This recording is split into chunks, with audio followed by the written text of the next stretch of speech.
All right, let's get started. Thank you all for joining us. I hope that your conference is going well so far. My name is Rachel Rosas-Gallant. I'm the VP of Marketing and Membership for the League, and I've been here for almost 6 years now. Before that, I've worked for orchestras of varying sizes in both development and marketing, most recently for the New York Philharmonic, where I oversaw subscriptions and audience retention and customer experience. So this topic is near and dear to me. Before we get started, I'd like to acknowledge our sponsor for today's session, Leap Event Technology Patron Manager. Patron Manager provides organizations with fully integrated customer relationship management, ticketing, fundraising, membership, and marketing solutions built entirely on the Salesforce platform. We are very happy to have Director of Sales Jordan Simmons with us today, or I believe, is she here? Yep, great. And she's going to come up and, do you want to say a word or two? Nope. All right, great. Well, thank you so much for your sponsorship. We really appreciate your support. So now on to our agenda. I'm going to start here. Our overall focus in this discussion will be on loyalty building and frequency building with ticket buyers. So when we refer to subscription in this session, we're not just talking about the traditional fixed seat, fixed concert package, but we're also including create your own or choose your own packages, flex passes, and then the newer ticket membership, Netflix style membership model. So please keep that in mind as you're looking at the data from TRG and also as we have our discussion. And now I will introduce today's speakers. We've got Kate Hagan here, a senior consultant at TRG Arts.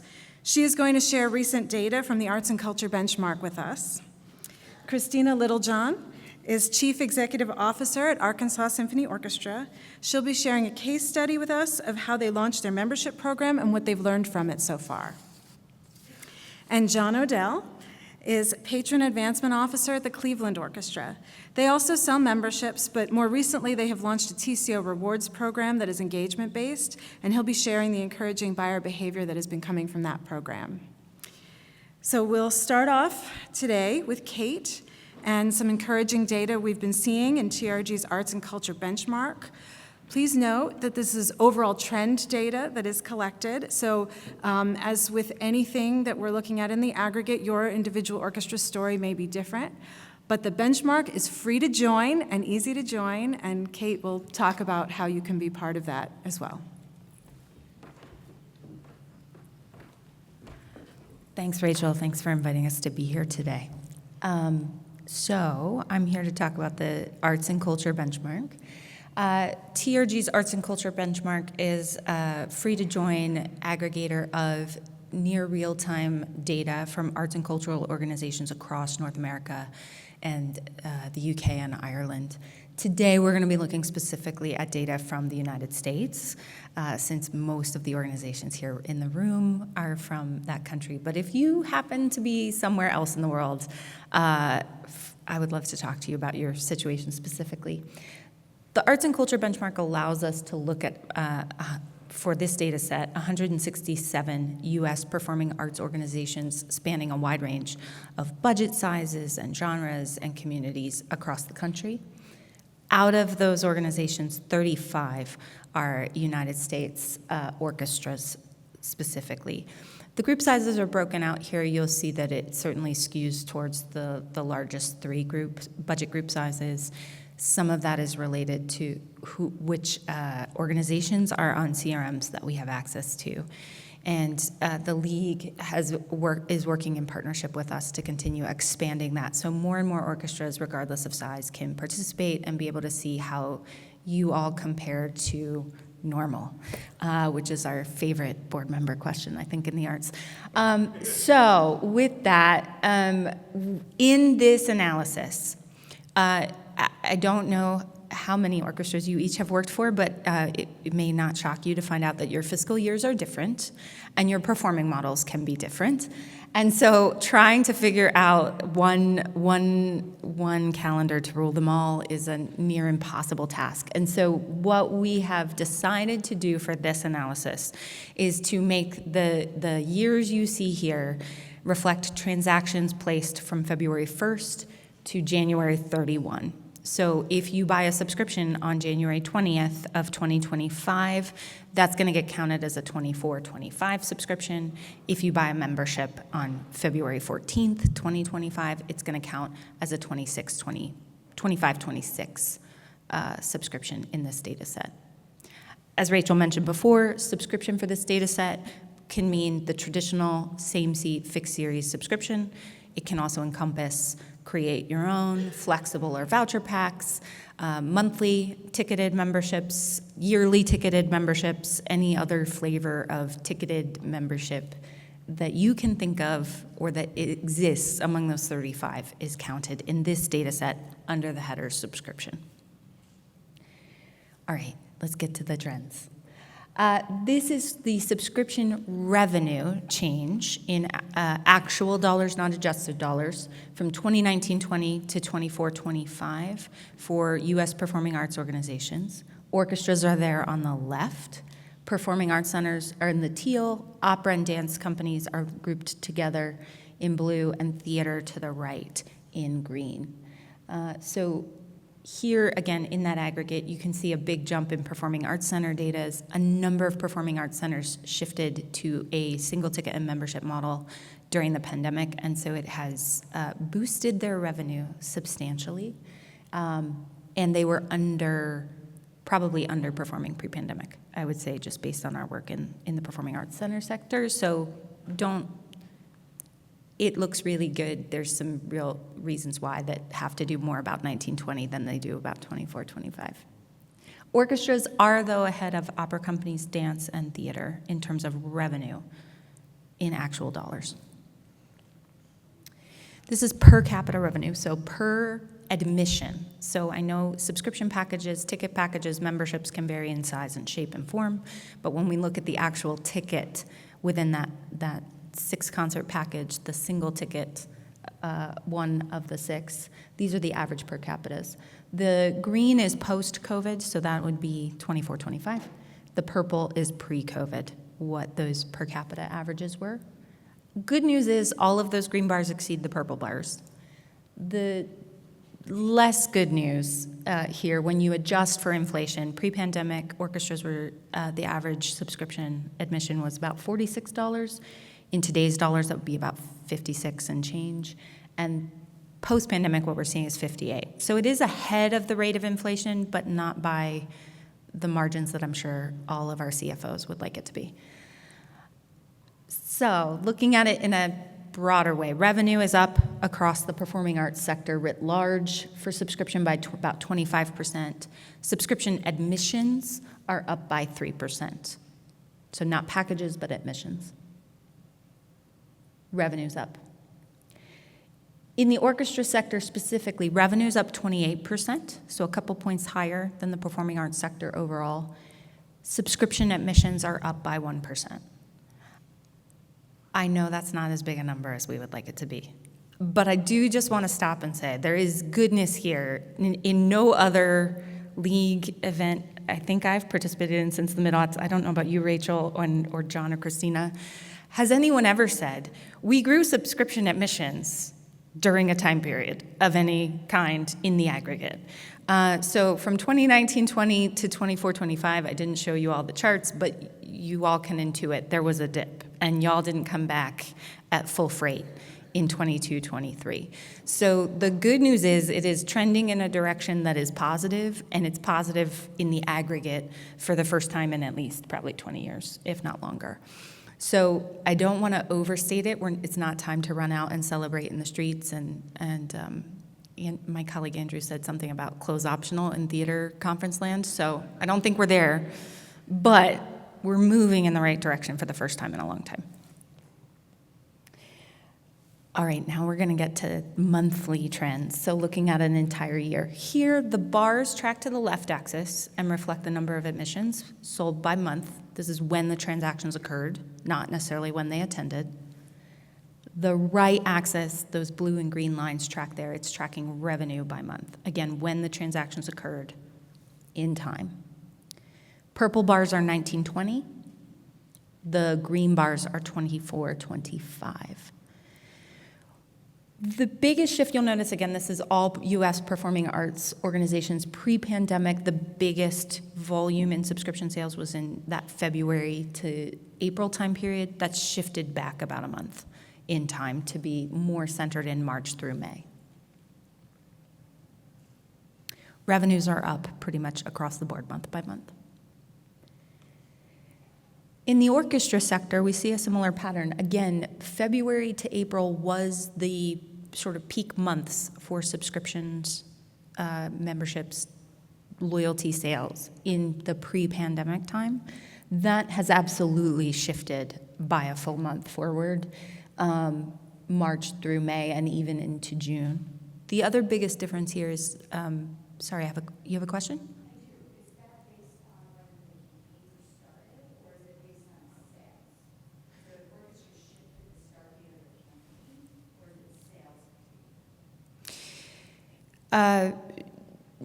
I would suspect that it starts of campaigns just based on what I know from our client base and from peers I have in the sector, having been part of this universe for a while.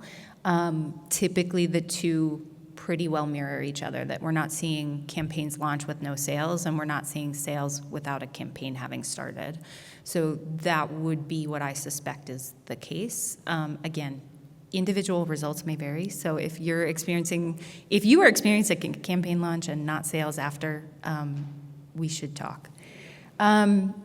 So point being that things have shifted back a month. So we're selling at a later start date than we may have been in the past, would be the inference there. And then also there's more activity happening during the summer months, June, July, August, than we had seen pre-pandemic in package sales. Again, this is looking at subscriptions for U.S. performing arts organizations. This is 1920 compared to 2025-26 year to date. We have through the end of April reflected here. And we're seeing a similar trend here in these early months of the year, that February is still softer in terms of sales than it was pre-pandemic, although it's coming up a little bit from what we saw in the previous slide. And March and April continue to be spikes. For orchestra specifically, we still see February is quite down compared to where it was pre-pandemic. So we're not seeing things move earlier the way we might be seeing them in the performing arts sector starting to move earlier. And again, March and April continue to be spikes. So the good news is we're on a pace to see we're seeing a similar trend here in the early phases of the package cycles for the 25-26 season. All right. Any other questions before I hand off to Christina? Oh, should we take them at the end? Or the mic? Okay, but can we get a microphone? Yeah. I'm just wondering if we'll have access to these slides Asking about access to slides. I think Rachel will make sure. Yes, we will make the slides available afterwards.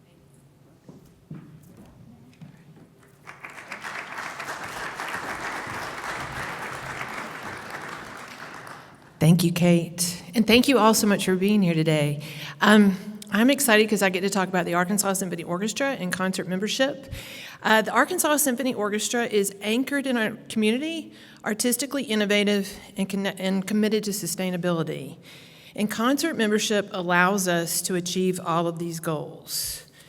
I believe that symphony orchestras can build community and spark joy, and that's what makes us magical. And so in the interest of show, don't tell, I'm excited because I get to show you a short little video of the grand opening of the Arkansas Symphony's Music Center. And then after the video, I will go into more of the demographics and the data to all support concert membership. All right. Let's see. I am humbled and proud to welcome all of you to the grand opening of the Arkansas Symphony Orchestra's first home, the Stella Boyle Smith Music Center. Today is a milestone for the arts in Arkansas. The opening of the ASO Stella Boyle Smith Music Center is a testament to our commitment to artistic innovation, cultural enrichment, and reaching new audiences. a home for all the Arkansas Symphony Orchestra and for all Arkansans who are passionate about music. We realized that when this building opened, while it was going to feel like a culmination of years of effort for all of us who'd been working on this project, which it was, but what it truly represented was a new beginning for the Arkansas Symphony Orchestra and for the entire musical community of Central Arkansas. And so what we wanted to do was paint a picture of what that future could look like and how the Arkansas Symphony Orchestra could be a linchpin in building community through music. This is a music center open to everyone, every person, every kind of music.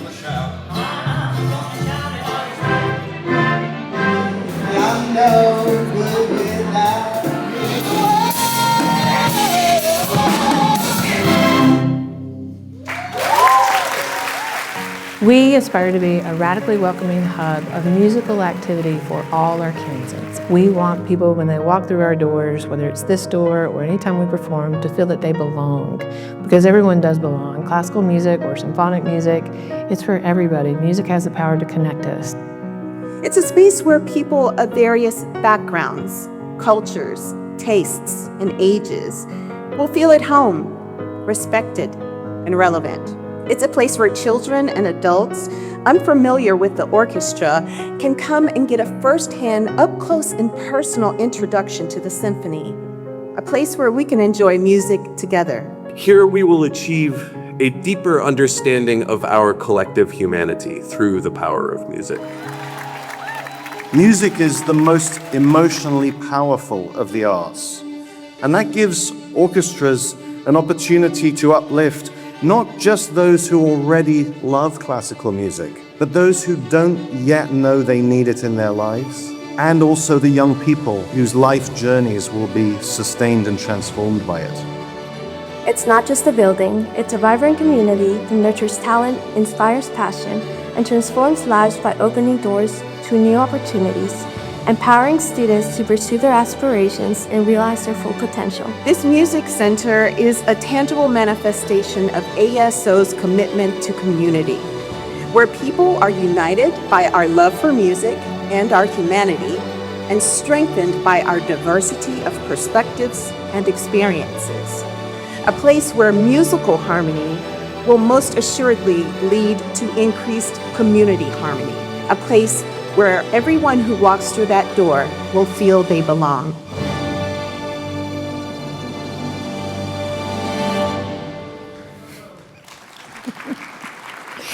Thank you. I wanted to show that video because this is why concert membership matters so much to us. It's a reflection of who we are as an organization. And I think it is a representation of who most orchestras are. We all strive to serve our community. We want to be artistically innovative, and we definitely want to be sustainable and here generations. So the concert membership allows us to do that because it's very accessible. Concert membership, you can become a member for $9 a month. $9 a month is, well, $9 a month is accessible. People know what it is. You can just say it's like Netflix. And it's easy for people to understand it. It's easy for people to buy it. It's also very flexible. One of the things people talk about is, aren't you losing money? I'm like, I don't know that we are. We're providing a product that I'm not sure people want to buy a subscription in March or February or January of $100, $200, whatever that dollar figure is, for concerts that they don't know that they're going to be able to make the following year. Concert membership allows you to show up whenever you want, so it's extremely flexible.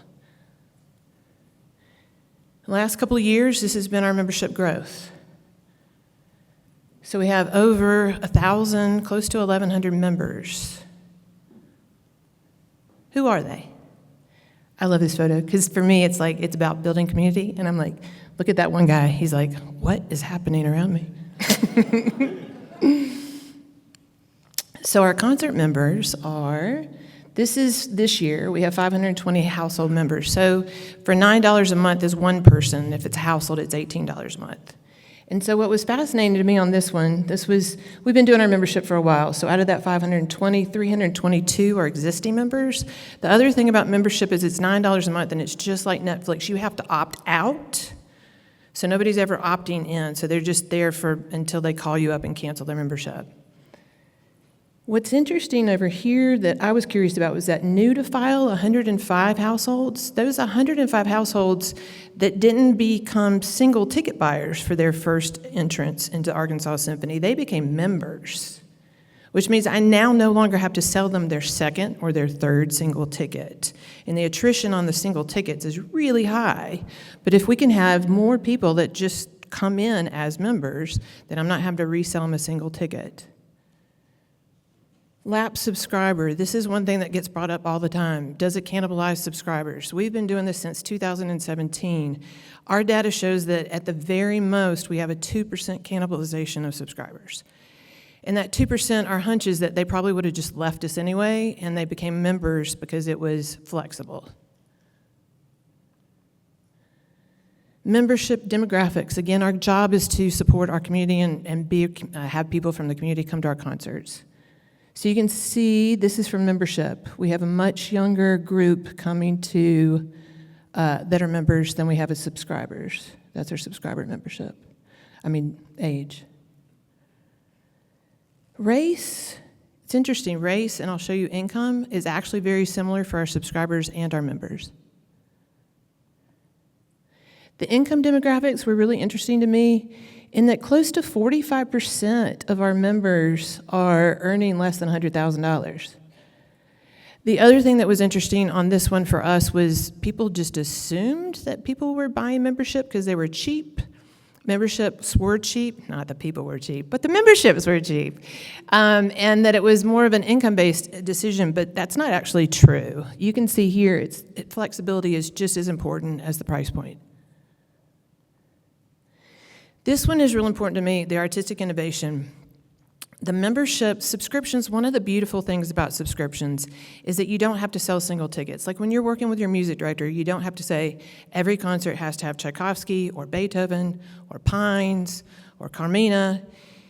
You can say, okay, in the subscription, somebody's committed to 6 concerts or 12 concerts, whatever it is, and in that package, your conductor can have some flexibility to program pieces that aren't necessarily going to sell on the single ticket side.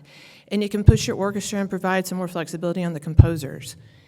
With members, again, they can come to all the concerts that they want to, so I'm not stuck just trying to sell single tickets. What we have to do with our members is just talk to them about the music, tell them what they're going to experience. We get a whole different communication style with members than we do with single ticket buyers. And so our conductor, our music director, Jeff Robson, is very creative, and he loves to perform things that we've never gotten to play before. So this is just a sampling of the programs that we played this year. The other thing with membership for us is members can come to our POPs, our Masterworks, or even our Chamber Series concerts. So this is showing you where the members made their reservations.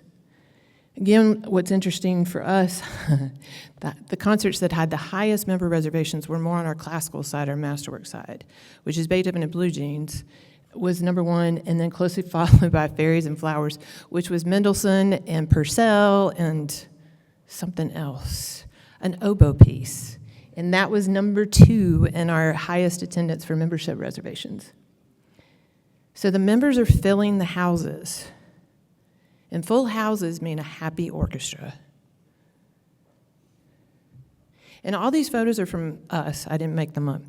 When I first started in Arkansas Symphony, they were buying stock photos, which I was like, what? So I'm excited about all these photos. But you see, we have a giant house. And so the members help fill that in. So sustainability. On sustainability, people ask about the revenue. Here's the revenue number. And that's moving up. We are offering this year, we offered a concert membership plus, so it's $18 a month, and they get better seating assignment. The other thing we noticed with members that was really nice was during COVID, we weren't actually doing any concerts, but they stayed with us. So we had $45,000 in income from members during COVID, and they didn't have any concerts. They just didn't want to quit us. So they're a lot more loyal than single ticket buyers as well. Is our annual rate retention? Again, so much higher than a single ticket buyer. Frequency, this is interesting too, because again, we know that some members are members just so they can say they're members of the Arkansas Symphony, even if they never come to a concert. So that's what that 33% is. And then the 66% active. One of the reasons this is extremely important to the sustainability is the Arkansas Symphony, and I imagine many of you, we live or die off donations to annual fund. So losing subscriptions is a blow on the annual fund side as much as it is on the subscription side. And so one of the keys for us with members is to increase their loyalty to concerts. The more people come to concerts, the more likely they are to donate. People donate to what they support and what they come to. People are more likely to donate to a church if they actually go to the church. So for us, trying to get our members to attend at least 3 concerts is extremely important as we work on our case for support for our annual fund. And again, the communications with members can be completely different than single ticket buyers, because it's like, you have a free ticket, come here Mahler, come here Fairies, come here whatever it is. One of our highest attendance concerts last year was CPE Bach Flute Concerto and an Nassau Organ Symphony. Was probably our second highest to Planets last season, because you can talk to them about it differently, and people get excited about different things. Next steps for us, these are the things for membership that we do want to work on more, is the annual fund donations. Our subscribers are still definitely donating more money, and more subscribers donate to the annual fund. But this is a growth opportunity for us, and we're just this is where we're going to need to just test and see, is it adding X dollar donation on their monthly membership, or is it asking them 1 or 2 times, or what's the case for them? So we're working on that. And then grow the membership plus, and that one is $18 a month, so it's double the cost. And then retention. Our retention was 77%. If we can get that closer to 90, that's even better. Again, the key with members is they have to opt out, so we don't have to sell it to them every single month. But if we can retain even more, that's better for us in the long run. And this is just a shameless commentary that we were in the New York Times on the orchestra membership. And if you want to learn more, you can go to this QR code or to the New York Times. And it also is a lovely way to set up my next speaker, which is John from the Cleveland Orchestra. Thank you all.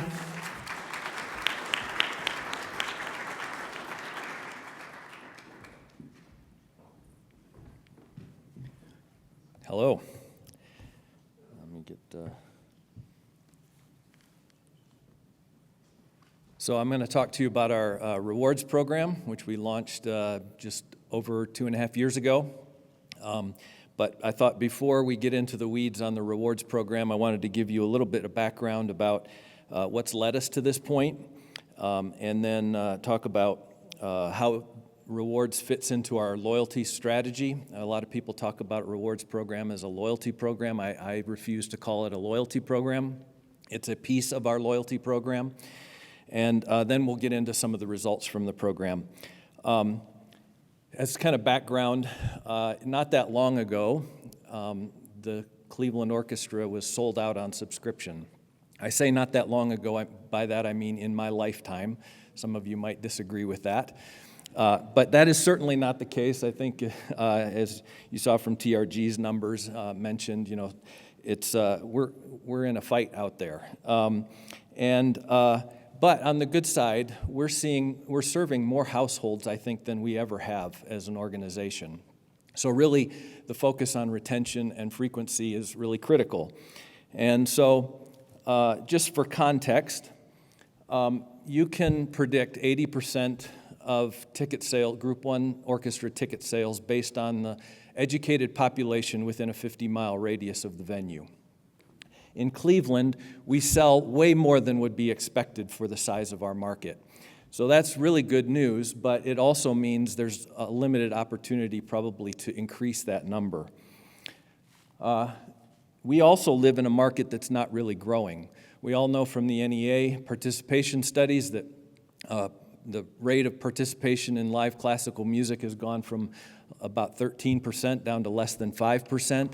And the bars on this graph are the population of Cuyahoga County where we reside. So hopefully we've stabilized in terms of population now, but it's a challenging market.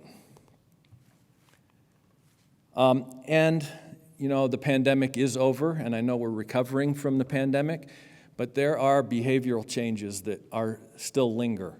The New York Times published this article, an article about a study that was done at Stanford looking at payroll data that showed that the average commute to work has gone from 10 miles to almost 30 miles. And for younger people, it's the highest. There's other changes that are still lingering too, like online shopping and the takeout, off-site restaurant purchases are still a larger portion of restaurant sales than they were pre-pandemic. And I just read an article about a week ago that said auditions for the movies is completely different now since the pandemic and is not changing because a lot of actors took the opportunity to move to lower cost of living locations and they're just sending in their remote auditions now. So how do we, and then another thing that was a big shift, again, I'm going to show my age here, but I spent most of my career talking about what we would do when baby boomer and silent generation went away. Well, that's happening. Our audience now is majority of Gen X, Millennial, and Gen Z. And they value different things. And so when we talk about these offerings, it's really trying to cater to that younger audience. As I said, our response to this is really to focus on loyalty. For us, our loyalty strategy focuses on 4 pillars: reciprocity, convenience, experience, and familiarity. TCO Rewards is part of our reciprocity, a tactic within our reciprocity strategy. It's not just the only thing we're doing for loyalty. And again, if we look at just ticket sales, this is classical ticket sales. Since 2011-12, we've really made 4 major ticketing initiatives in place. The first was under 18s free. Then we offered CYO. I think we were probably a little late to the game on CYOs, but we introduced them in 14. We introduced our Members Club program, which is very similar to what Arkansas is doing in 2016, and then we just launched TCO Rewards in 2022. So you can see what the pandemic has done to us. We've had incremental gains. I look at this chart and I see a lot of hard work. There's no silver bullet to this. Members Club, Rewards, under 18s, they all had incremental impact, but we're not going back to the good old days, I don't think. So we've got to be innovative, continually working on this. If we look at it from a package perspective, just comparing our pre-pandemic package levels, you can see how important our Members Club and our CYO is now. It's 35% of our subscriber base. And if we look at households, as I mentioned, we're serving more people than I think we ever have. I can't go back to the 100 years ago and see how many households we were serving back then, but at least in modern history, our households have been growing. I'm encouraged that even though we had a soft sales year this year, our retention rate is the highest it's ever been. And I think that's a cumulative effect of a lot of the initiatives that we've put in place. In terms of rewards, we talk about this being an engagement-based rewards program. It's not a spend and get. It's not a ticket discount program. As an example, it's based on attendance. It's not based on purchasing tickets. And it doesn't matter how much you spend on your ticket. You're going to get the same amount of points when you attend. We're trying to engage people. And you can see there's some research out there that shows the things that drive loyalty. I think it's important to remember that product is one of the top things that drive loyalty, but as marketers, we have only limited input on what our product is, and so we focused on other areas in our loyalty strategy. But you'll see at the bottom there, free products is one of the lowest things that drive loyalty. So again, we're trying to engage people. Some of the objectives that we set out to achieve with the rewards program is really to extend the brand relationship beyond just the next event, to accelerate intelligence across the whole ecosystem, facilitate brand advocacy, broaden the revenue model, and generate positive return. Really, with the way things are changing with cookies and with AI, having first-party data is really important. So this ability to actually learn more about our patrons through this program is really important. It's also helped us because we can sort of monetize the benefits that we're providing to people. So we can see a great example, we opened a new subscriber lounge right before the pandemic. Some of our patrons really love the lounge, others are not that interested in it. And so now with the rewards program, they can accumulate their points and they can decide whether they want to get the access to the lounge or not, or maybe they would prefer to have online access to our streaming service. So it's allowed us to actually gauge how our patrons value some of the benefits we're offering them. In terms of who's in our rewards program, TCO Rewards is available to anybody. It's an automatic part of your account with the Cleveland Orchestra.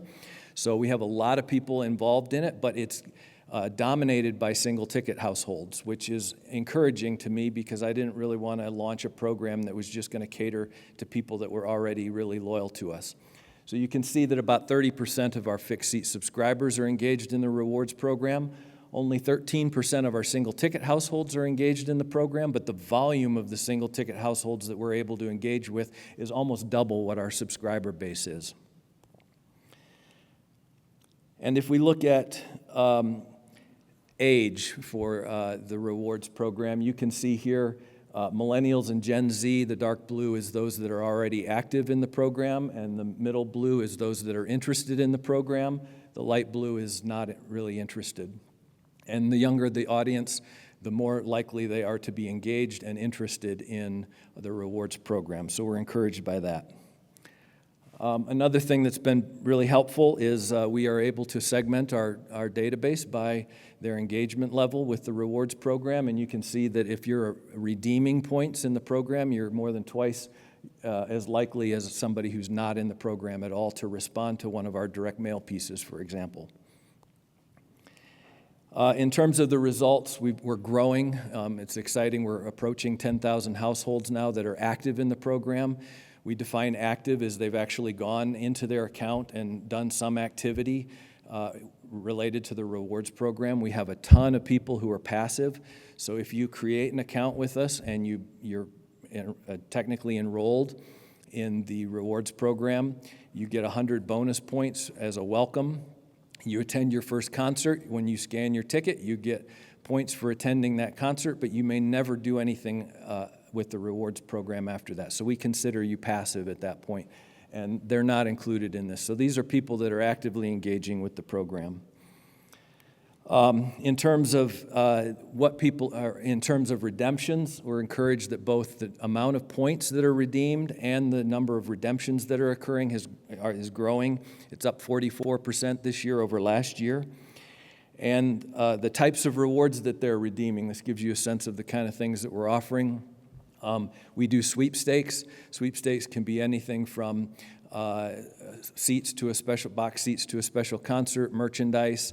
We've had some partner giveaways that we've done through sweepstakes. It's very low points that allow people to get into a sweepstakes, so we get a high volume with it. So engage people that way. But box seats and free tickets are most popular in terms of the number of points being redeemed. And we're still playing around with this. I actually had box seats in the first year was far outstripping free tickets, and we adjusted the point cost for this to try and encourage people to get extra tickets because we want to encourage frequency.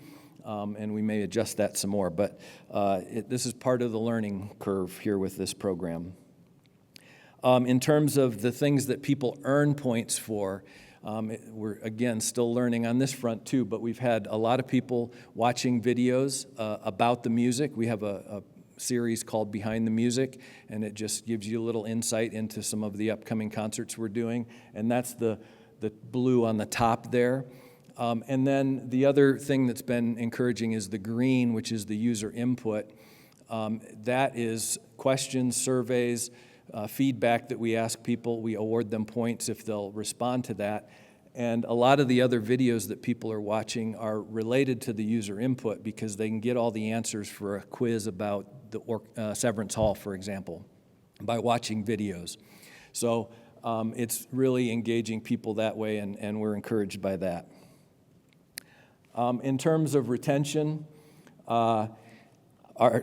in context of our regular subscribers, our CYO subscribers, and our members club, obviously retention of single-ticket households is challenging, but you can see in that fourth column there, the churn on our active, if a single-ticket household is active in rewards, they're churning at 59%, whereas a single-ticket household that's not active in the program is churning at 70%.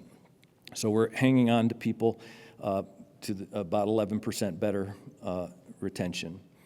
And then when we look at the average frequency that active single-ticket households are coming to concerts versus single-ticket households that are not active, it's a 30% increase, and their average spend for the year is up 20%, whether you're active or not. So with that, I'll close with just an anecdote that came in about 10 days ago after our final concert of the year. This was a nice letter we received from Karen, who upgraded her seats to box seats and just told us how much she loved the rewards program and really demonstrated, that the purpose of this is to really inspire and build fans. So happy to take questions.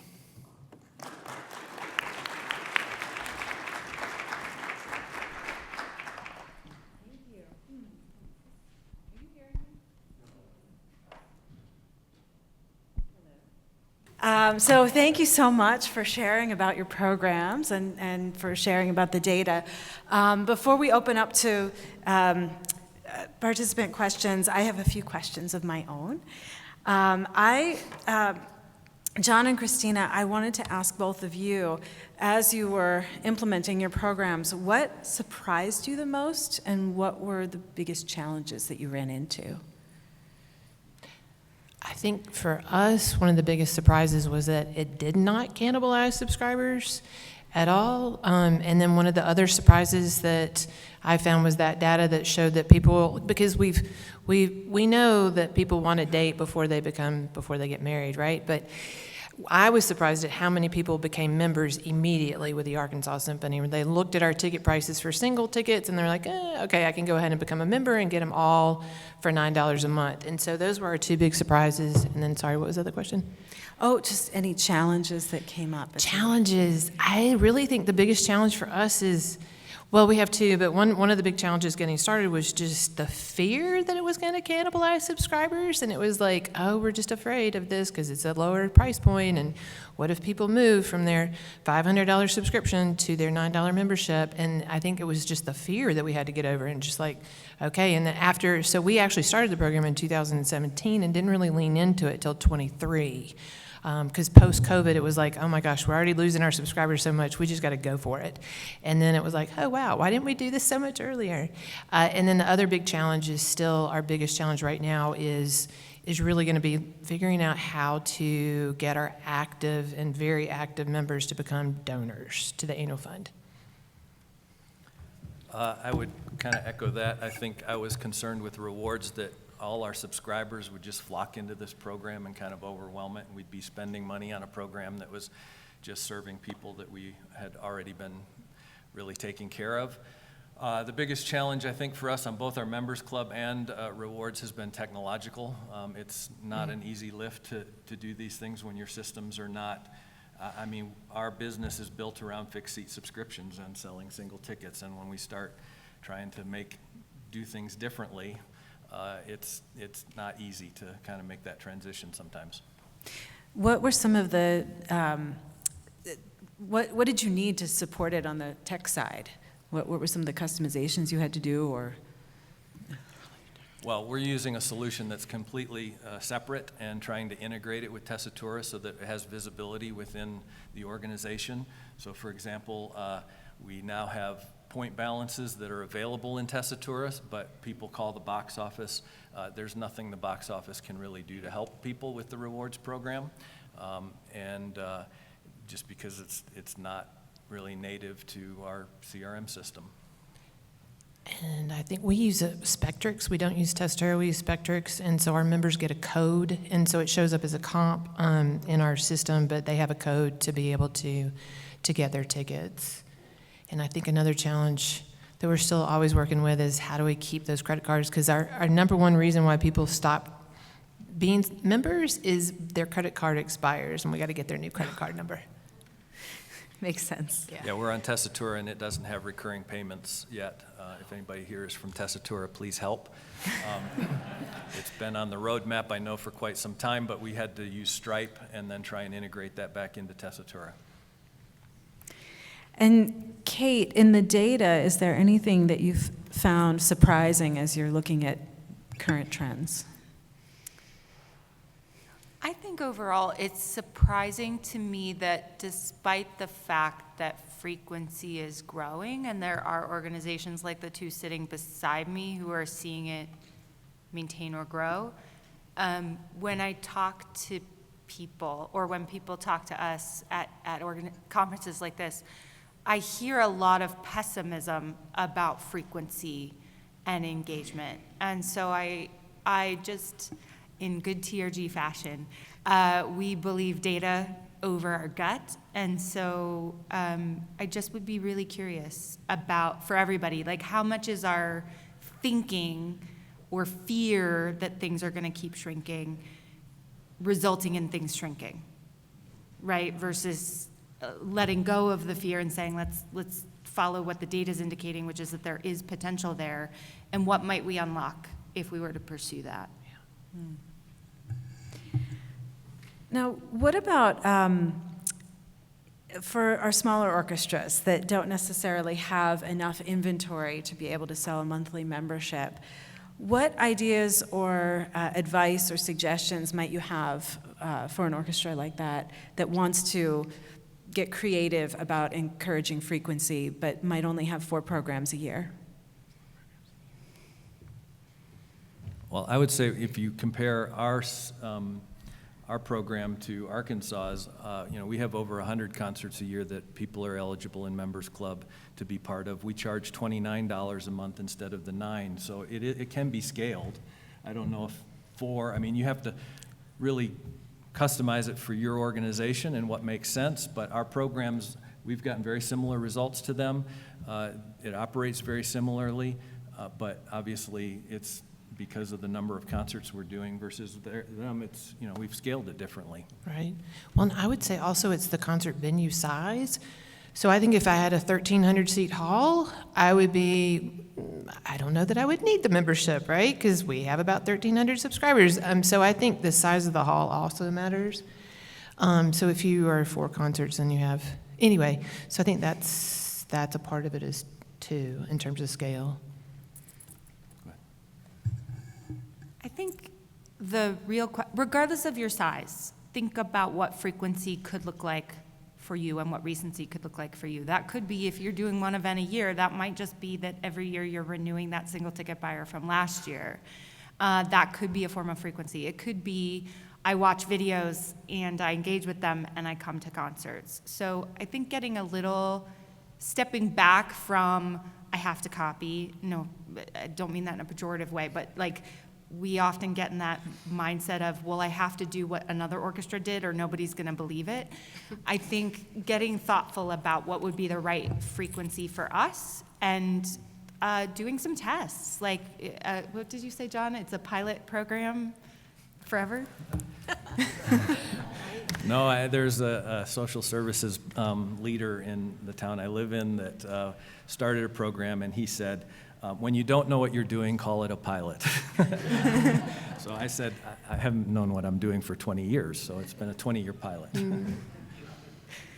Well, and Kate, I like that idea of defining frequency, because I remember when I was at the New York Philharmonic, I would tell people where I worked, just in day-to-day life, and they would say, "Oh, I just came to a concert, it was amazing," and they would tell me all about it, and of course I'd right away go back to the database and see which concert it was and when it was, and often the concert they had just attended was a year and a half ago, 2 years ago. So we're creating an experience that looms large in people's minds. And so I love that idea of how do we even define frequency? And I also was in a conversation yesterday about memberships where one idea that was brought up was partnering with other arts organizations in the same community and working together to create a membership that would work across. Now, of course, the tech side of that would be even more complicated, but it is another way to get at that kind of a model. And then one other question that I have before I open it up is just as you're doing a non-traditional model like a ticket membership program or a points program, how do you manage the customer experience with that? Because it's very different from the traditional subscription experience. And what are some of the considerations that you have? One big key for us is how we talk to them about the music and how we encourage them to come. Because if they're a subscriber, they have the same seat to all of the different concerts. I just need to remind them that they have a concert coming up. It's on their calendar. With the concert memberships, we have to actually encourage them to come. So we need to think about how we're actually talking about the music. And the cool part for me is that gives us a chance to actually talk to them about the music as opposed to a single ticket postcard that just says Tchaikovsky Piano Concerto No. 1. We can actually say, hear your own flute player perform this Bach piece, or Mahler's got 95 musicians in it, and a little bit more about what the conductor thinks about the music. And so the experience, it's fun because I just think some of it is, there's a lot of people that aren't necessarily educated in music, and so this gives us a chance to really think about what they are going to experience and talk to them in a way that matters, in a way that encourages them to come. So for me, it's a great opportunity. I think there was a big shift for us over time. First, with our members club, we charge $10 a ticket. That's really just an inventory control, so people don't book tickets and then not show up. It's not really a revenue play. But internally, people saw members club people as $10 ticket buyers, partly because the monthly fee they're paying is actually not in the ticketing system.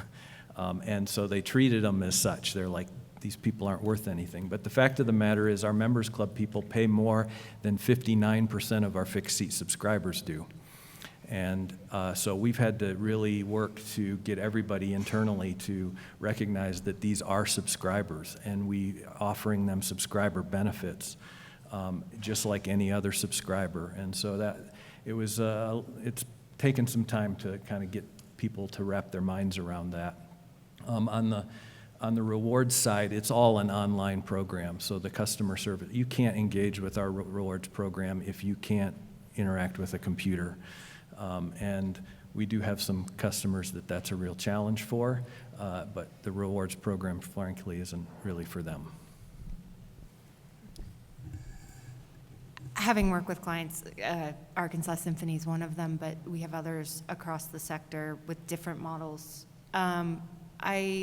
And loyalty scale. I think the most important thing is to not let the conversation with the customer fall off your radar. It's really easy for us to fixate on the sale and the concert attendance and lose sight of the human engagement with that person. So that would be my biggest encouragement, is figure out a way to make sure that there's accountability to the human relationship, so that, because what's not measured is usually not managed, and usually falls off the ever growing to-do lists. Thank you. All right, are there any questions from the audience? We've got two. Oh, yes. Okay, wait for the microphone. It's coming. Thank you, Bob. Hi, Rhonda Hunsinger with the South Carolina Philharmonic. This is mainly directed at Christina. Just for scope, how many concerts would come in a membership package? And also, are there any concerts you have that are restricted that somebody would not be able to attend? Okay, great. Thanks, Rhonda. We have 29 concerts, so that could be Saturday or Sunday. So that includes our doubles. But we have 6 pairs of Masterworks. We have 4 pairs of Pops. We have 6 chamber music series concerts. And then we do a special. So members get a discount to Star Wars, but they do not get free tickets to Star Wars. So there is a special, and we do call them specials so that we don't actually have to think about members asking for free tickets to it. And then on the River Rhapsody side, which is our chamber series side, we do have a couple concerts of those artists of distinction that the members can buy a ticket to, but the other 4 are free, or part of their membership. And I think that's it. Yeah. Yep. Okay, next. Hi, thank you. Paul Meacham, Tucson Symphony. We're interested in a membership, a monthly membership model, but we're, like probably a lot of orchestras here, we don't really have a big summer season. In fact, we finish our last classical concert usually the first or second week of April. We don't resume until the last week of September. So that's a long time to not actually be playing concerts. And I guess I don't know if you have any thoughts about how to sustain interest during that long gap, because I think the marketing team's a little concerned that you're charging monthly and you're not offering anything. Right, so we definitely have an internal discussion on that one. The retention rate is still very high, so we do see a dip in May and June. And then they come back in September. So we do see a small dip, but overall, it's still worth going ahead and leaning into membership because we don't see that dramatic of a dip. We are, again, because we have the Music Center, we're super excited because we're going to start adding a little bit more free programming during the summer. We have a jazz concert coming up next week, and so we're going to add a little bit more. Just cheap for us, I'm probably going to spend $1,000 on the jazz concert, and now I can open it up for membership. So we do see a dip, but it's not dramatic, but we are going to offer a few more little bitty things. Yes. Hi, it's Vanessa from Toledo.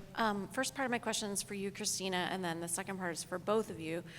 Christina, do you offer additional benefits with the membership aside from access to concerts? And then the second part is, did you find issuing benefits, particularly for the rewards program, to be in conflict with benefits for subscribers or development giving levels?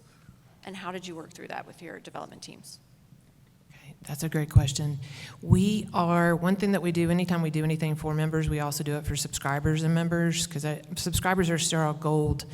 And so if we do anything, it is for subscribers and members.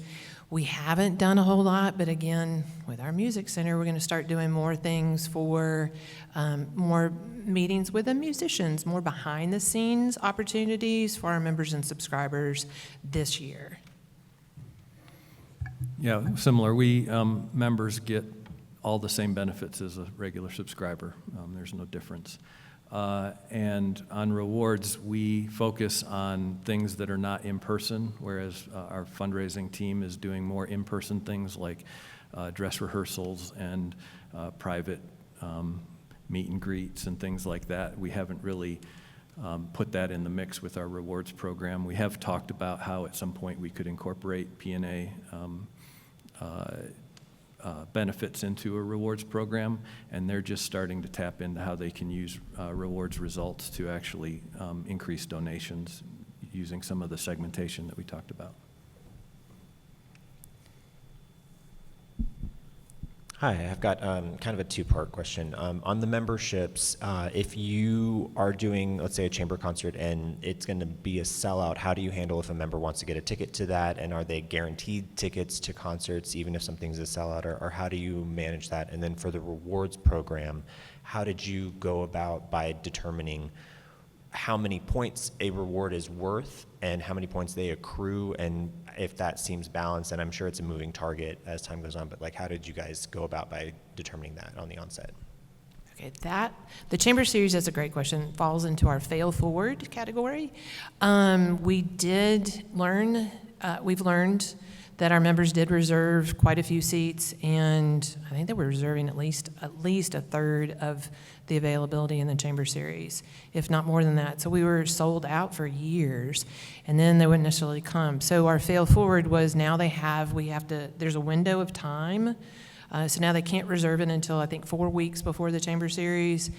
And also, again, now we have 2 concerts. Now we have more inventory. But that was a fail forward, so we should have done that years before we did it, so. We only restrict events that, where we have contractual issues, but any subscription concert, basically, we generally have enough inventory for members to, they're buying later. They pick their seats just like a single ticket buyer does at that point, so we haven't had really an issue with that. On the rewards, we spent about 9 months crunching numbers in spreadsheets to create the rewards economy, as we called it, and still modifying it as we go. I mean, it's a long process. In the middle? Yep. Hi, Declan McGovern from Music of the Baroque Chorus and Orchestra in Chicago. It's a question for John. It kind of segues from what you've just said. You listed about 10 prizes or rewards there. Are they specifically for members and subscribers, or do you also have a program for rewarding single ticket buyers? No, the rewards is for anybody. We don't have a tiered program. You can do tiers. We decided to do what's called a catalog program, which is just put the benefits out there, anybody that has points. So our subscribers can get the same thing as single ticket buyers. We give bonus points for being a subscriber. We give bonus points for being a donor. So subscribers and donors do accumulate points a little bit faster than single ticket buyers do, but there's no exclusion or tier like that. Any other questions? All right, well, before we break, any final thoughts? What's one thing you'd like everybody to take away, each of you? For me, the membership is still about the art. It's still about encouraging people to come to hear the music more and more and more, and to allow your music director to not be stuck just programming Carmina. I'll preempt the question I get asked probably the most, and that's correlation versus causation. Is the rewards program actually causing people to come more frequently or to spend more? I think my stats teacher drilled that into our head, and the example he always used was, as ice cream sales grow, so does crime, but nobody is encouraging us to stop selling ice cream in order to combat crime. There is a sense in which all of this stuff that we're talking about, we talk about fixed seat subscribers being more likely to donate. Does buying a fixed seat subscription actually cause you to donate? And the thing with the rewards program is the thing that drives ice cream and crime is the temperature. And so being an engagement program, we're actually trying to raise the temperature with our customers. We're engaging with them more. It's not just about selling them another ticket. And so I did do some study.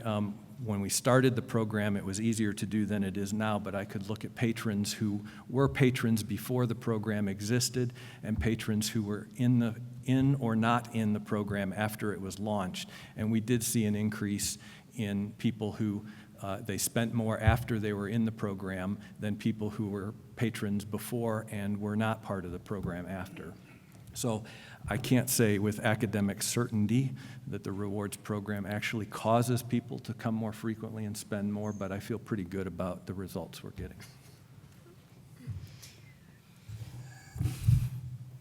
Believe in frequency.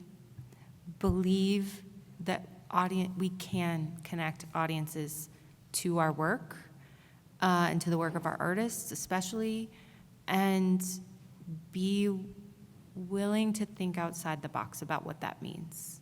Whether it's fixed, it might be for you a same-seat subscription because you only have two concerts a year, or it might be a loyalty points program, but the concept of believing in frequency and letting ourselves believe in that and not self-defeat, that it's hard and for all the reasons we do it, I think that's the most important takeaway for me. Thank you. Thank you, Kate, John, Christina. Thank you all for being here.